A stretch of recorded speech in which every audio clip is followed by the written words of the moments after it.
Hi, I'm Jean Kuhn, and today my guest is Lynn Rowe.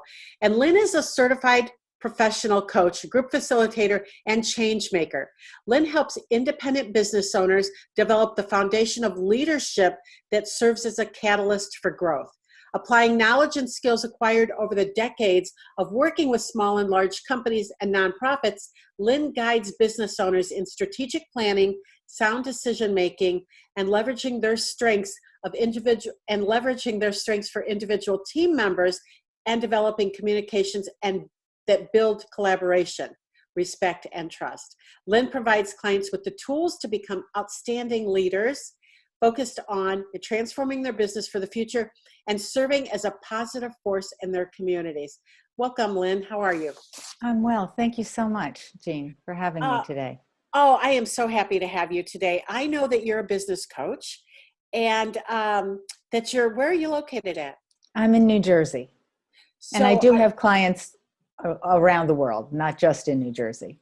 I love that, right? Isn't it great right now we're in the middle of the pandemic. So isn't it great to be living in a virtual world that we can do business virtually while that is, and yet you can take that virtual world now and expand it outside of your local. It's true. And it's wonderful because I'm getting perspective from around the world as well. When I talk with my clients in England or in New Zealand or wherever they are, I'm getting their perspective on what's going on too. So it's interesting. Oh, that is interesting. And I would imagine that can help you in your business too.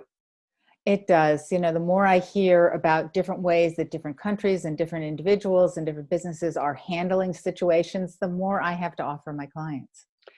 Yeah, I think that's great. But you know what? Let's talk about that for a minute. How are you advising your clients right now in what the world is going through with the pandemic?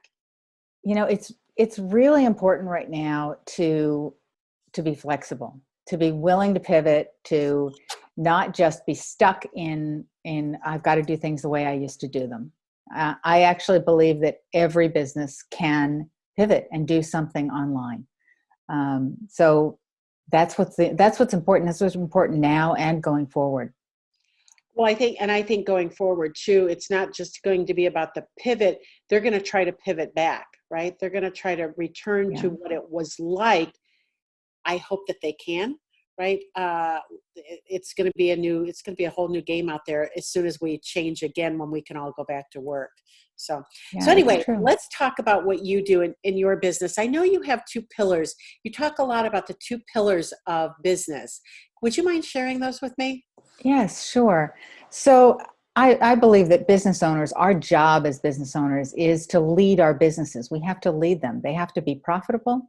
They have to be valuable enterprises that serve our clients, our customers. So my first pillar is that a business has to be profitable. If it's not profitable, it is a hobby. So when you're building your business from day one, you have to build that profit into it. Actually, there's a definition of business, and that is a business is the exchange of goods and services for a profit. So if you're not making a profit, it's not a business. Doesn't it seem like so many business owners never got that message? It's so true. You know, they wait and see what's left at the end for themselves, and that just isn't the best way to do business. The best way to do business is take your profit first, take your owner's salary first, and your taxes. Obviously, you have to take those out too, and then make your decisions on how you're going to expand your business, whether or not you're going to take on additional employees. Make the decisions on the rest of the money, what's left. And they probably should know those pieces first anyway, right? So they can know how to set their pricing. Exactly. Yeah. Pricing is a big issue for a lot of clients. They spend too much time thinking, well, I only spent an hour and a half with this client, so I can only charge them this much. But in fact, there's a lot of other time that they spend with their client, working on their clients' things. But it's not even that. They have to think about, what is the value to the client or the customer? You know, that it's often much greater than their own time. So you have to take all those pieces into account when you're figuring out the pricing. Yeah, I believe that. Okay, I interrupted you. What's the second pillar?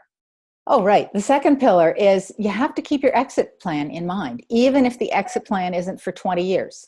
You really need to keep developing your business so that you can exit at any point in time. So that means that you want to build the business so that you're not the only one who can run it. And that's great because, first of all, it's a really well-run business that way. Mm-hmm. It means you have time to take a vacation. You're not the only one. You're not doing it all yourself. It means you can sell the business someday if you want to. A business is not really very valuable at all, maybe not even saleable if you're the only one who can run it. It means you could turn it over to a son or daughter, or you could actually take the time to start a different business, a second business, if that business is running smoothly. And I'm not talking about being an absentee owner. That's different. I'm talking about being an owner who oversees what's going on, but doesn't do all the work themselves. Right. Having been that person, I highly recommend what you're saying.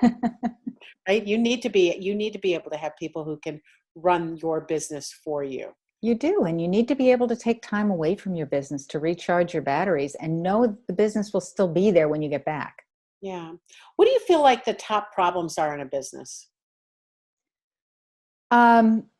One of the biggest ones is that the owners are just way overwhelmed. They just are doing way too much of their own stuff by themselves on their own, and not delegating to someone else. And I think business owners have a lot of trouble figuring out what to delegate, how to delegate, when to delegate.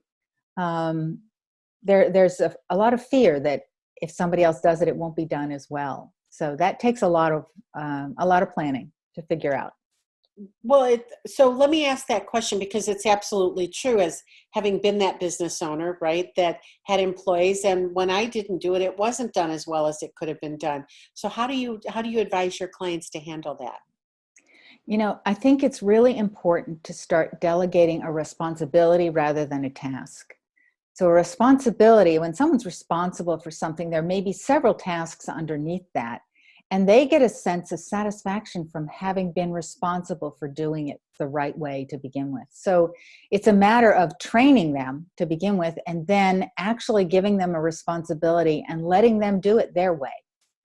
As long as it gets you to the outcome you want, it's okay if they do it a different way from the way that you do it. No, I agree with you 100%. I wondered what your advice was to people for that. Okay, what's the next problem? Pricing is a big one. We brought that up a few minutes ago. As I said, clients often just don't think about their pricing in terms of, first of all, they don't take into account all of the things that it takes to do their job, but also then they don't think about the value that it provides to the client, and that's a really key part of it. It is, and I will tell you that I used to own a brick and mortar franchise, and when a new franchisee bought a store, she called me and asked me how much I charged for my chocolate per pound. It was a chocolate franchise, and I said to her, "Well, this is what I charge, but how much should you be charging?" Right? You're in a new building. I'm in an old building. I'm in a smaller space than you're at. You're in a bigger space. What's your overhead? What are you going to pay yourself, right? She had no idea. And I think that's what small business owners do. They look at their competition and then they want to undercut that. Yeah, it's important to know the ballpark that your competition is in, and so that you're not way out of line.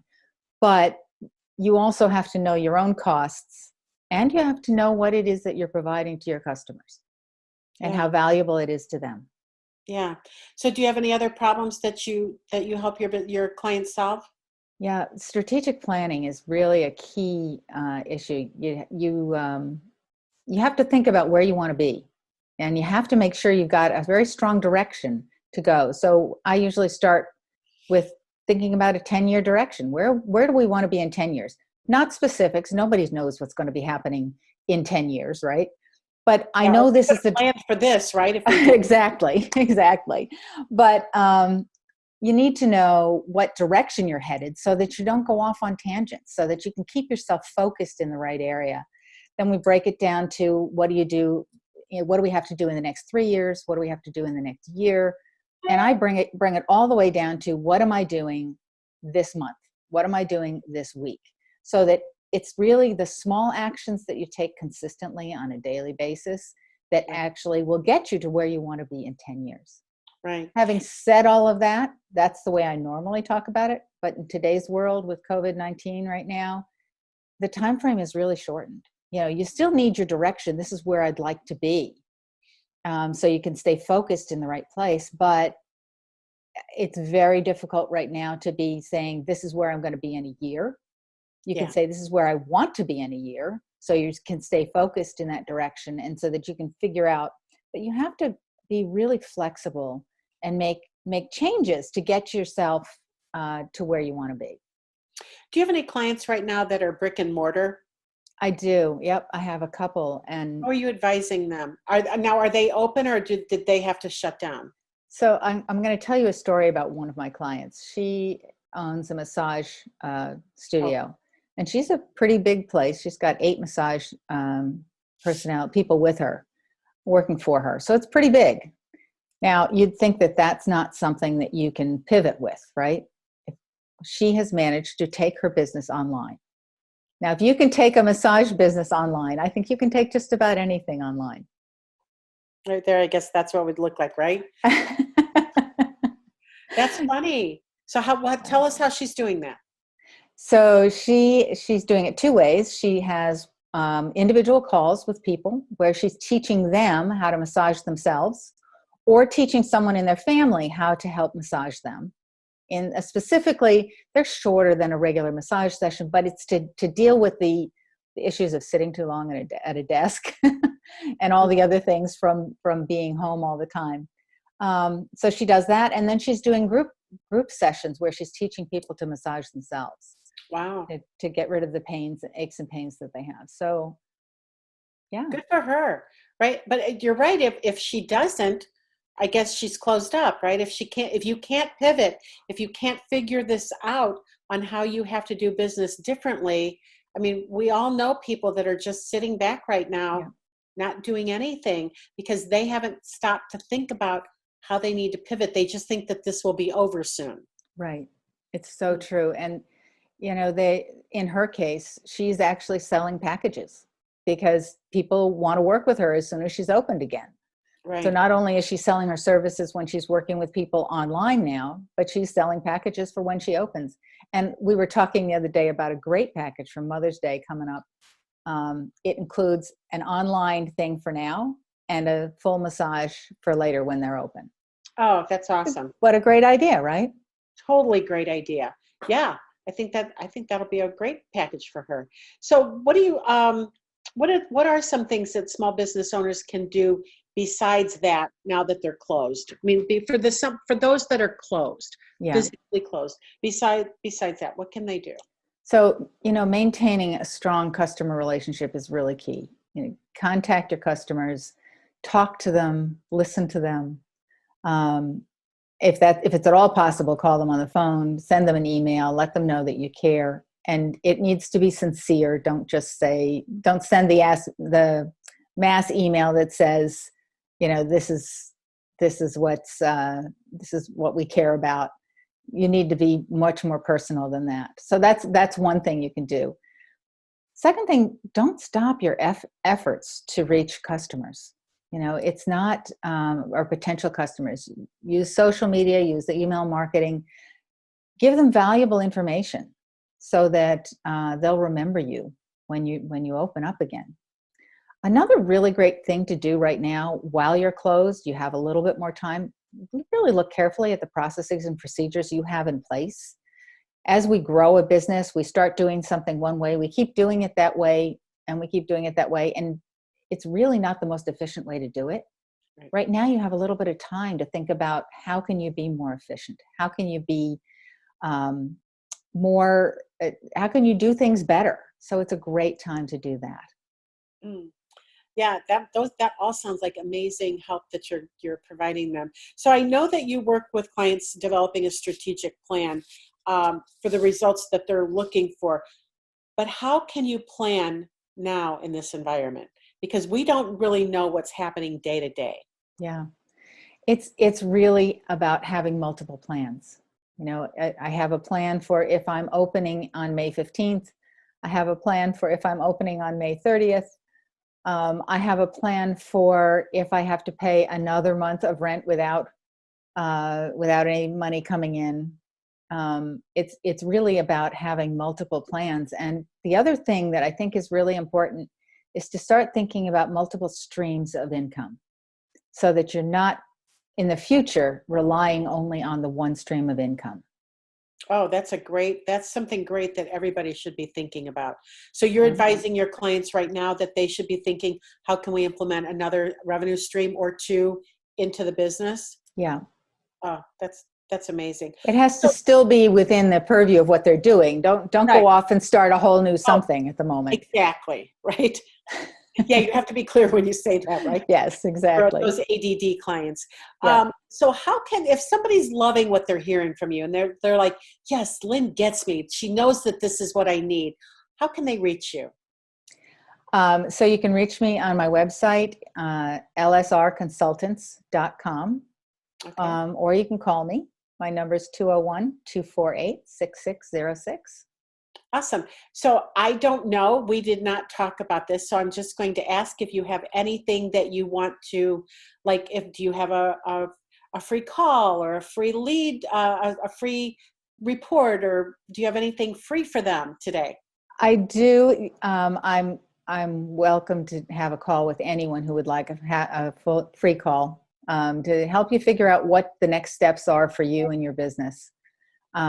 And I would love to have a conversation with you and help you develop a strategy for how you're going to come out of this COVID-19. Lynn, good luck. It has been my pleasure working with you today. I know you're going to be out there kicking some small business butt, and they're going to be better for it. Have a wonderful day. Thank you so much, Jean.